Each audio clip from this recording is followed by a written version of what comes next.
Good morning everyone. Today we shall be learning our topic importance of organizing. ठीक है, organizing is second function of management. Organizing मतलब क्या होता है?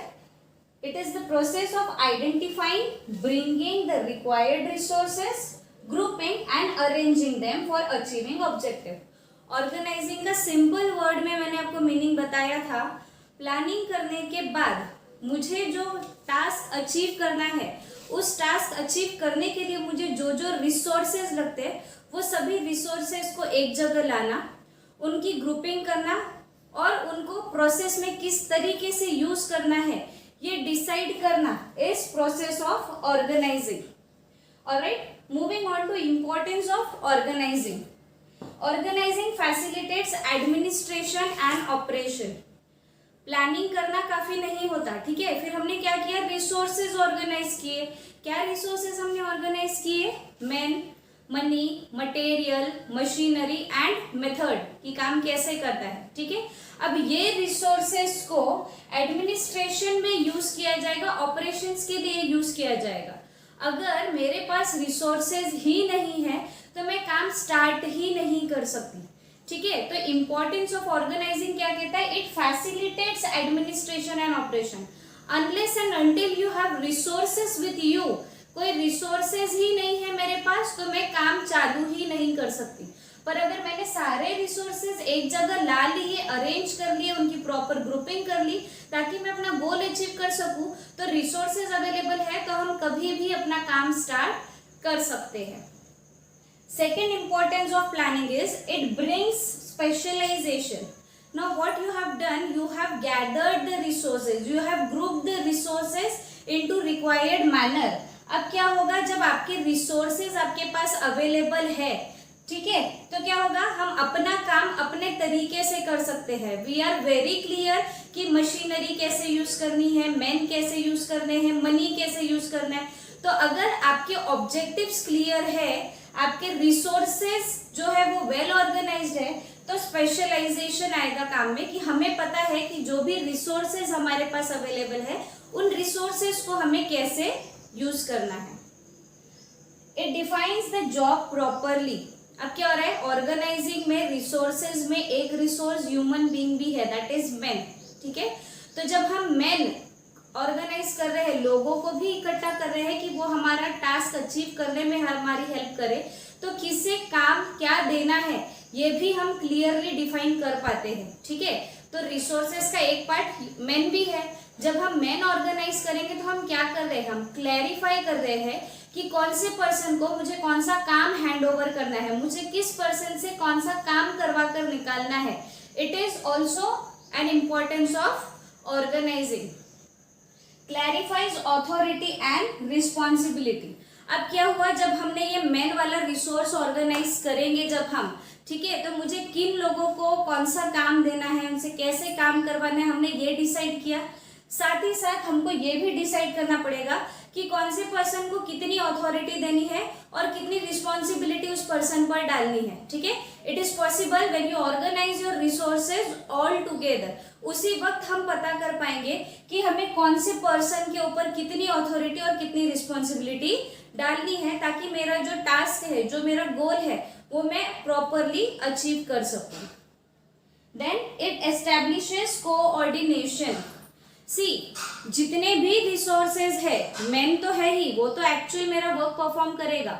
Rest of the resources that is money, machinery, method, ठीक है, ये सारे रिसोर्सेज के बीच में हमें कोऑर्डिनेशन लाना पड़ेगा, यानी इन्हें किस प्रपोर्शन में मुझे यूज करना है सो दैट मैं इनका मैक्सिमम यूटिलाइजेशन कर सकूं. ये भी डिसाइड करने में हमें ऑर्गेनाइजिंग फंक्शन हेल्प करता है. Then it helps in effective administration. Administration का मतलब क्या होता है, ऑर्गेनाइजेशनल लेवल पर प्रॉपरली काम करना. जब आप सारे रिसोर्सेज प्रॉपरली गैदर कर लेते हो, उनको प्रॉपर ग्रुप्स में बांट लेते हो कि इनको कहाँ डालना है, कैसे यूज करना है, कितना यूज करना है, तो हम ऐसे कह सकते हैं कि हम इफेक्टिवली काम कर रहे हैं, ठीक है. इसीलिए organising also helps in effective administration. It helps you to clear objective कि मुझे मेरा जो काम है वो किस तरीके से, किस मैनर में पूरा करना है. It is helpful for growth and diversification. Now you have planned out your work कि वो कोई एक पर्टिकुलर जो टास्क हमें कंप्लीट करना है वो किस तरीके से पूरा करना है. You have gathered all the resources, you have grouped them.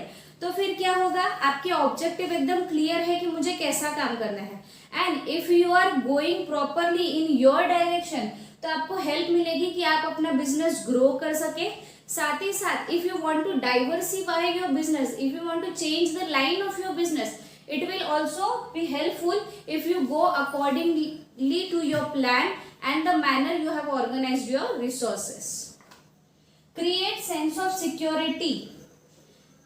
ये पॉइंट क्या कहता है कि जब आप जो रिसोर्सेज गैदर करते हो, ठीक है, उन रिसोर्सेज में एक इंपॉर्टेंट रिसोर्स है, वो है मैन. ठीक है, man is the active factor of production.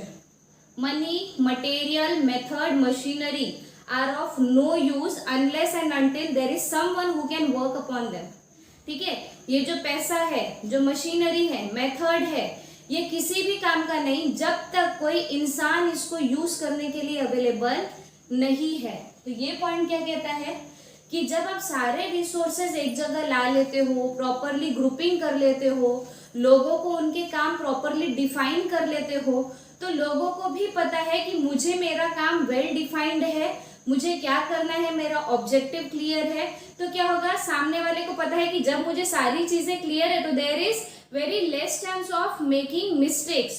तो क्या हो सकता है, it create sense of responsibility among whom, among the employees of the organisation if you have properly structured the administration work of your organisation. Scope for innovation. When you have resources available with you, you can explore things. आप सोच सकते हो कि मैं और क्या नया कर सकता हूँ इन रिसोर्सेज के साथ. ये रिसोर्सेज हम और कैसे यूज कर सकते हैं ताकि हम ज्यादा से ज्यादा प्रॉफिटेबिलिटी अर्न कर सके. इस प्रॉफिटेबिलिटी अर्न करने के लिए you have to generate new ideas. और वो न्यू आइडियाज हम कब जनरेट कर सकते हैं, when we have all the resources available with us. For example, मेरे दिमाग में बहुत आइडियाज है पर I don't have resource, that is money. मैं क्या बोलूंगी, यार करने के लिए तो बहुत कुछ है पर पैसा ही नहीं है मेरे पास. या फॉर एग्जाम्पल मान लीजिए मेरे पास आइडियाज भी है, पैसा भी है, ठीक है, पर मैं सोच रही हूँ अभी लॉकडाउन चल रहा है, अभी मटेरियल कहाँ से मिलेगा, अभी लेबर नहीं मिल पा रहे हैं मुझे किसी रीजन से.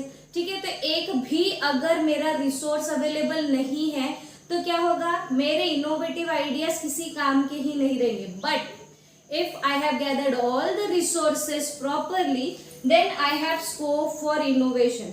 और ये रिसोर्सेज गैदर करना ही यानी क्या, organising. And last importance of organising is it helps in optimum utilisation of resources. Same point we have covered in planning. Optimum utilisation of resources मतलब क्या, जब हम जो भी रिसोर्सेज हमारे पास अवेलेबल है उसका वेस्टेज कम करते हैं और उसका यूसेज ज्यादा कर लेते हैं, उसे कहा जाता है optimum utilisation of resources. It is possible only when you have properly planned out that how you have to use the available resources so that your productivity can be maximum and you make less waste which can help you in earning more and more profit.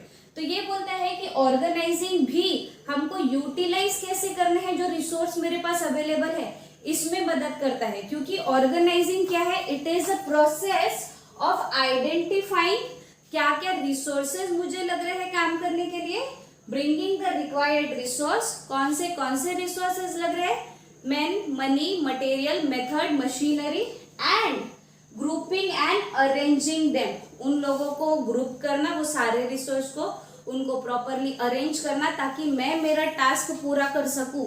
इसका मतलब इसे क्या कहते हैं, organising. तो फिर क्या हो रहा है, जब अगर आपने सारी चीजें प्रॉपरली आइडेंटिफाई कर ली है, प्रॉपरली ग्रुप कर लिया है, यानी आपने सारी चीजें प्रॉपरली सोच रखी है कि जो भी रिसोर्सेज मेरे पास है मैं उसे कैसे यूटिलाइज करूंगा ताकि मेरा प्रॉफिट जो है वो मैक्सिमाइज हो सके और वेस्ट कम हो सके. So these were few importance of organising. In our next class we shall see importance of staffing. Till then, thank you.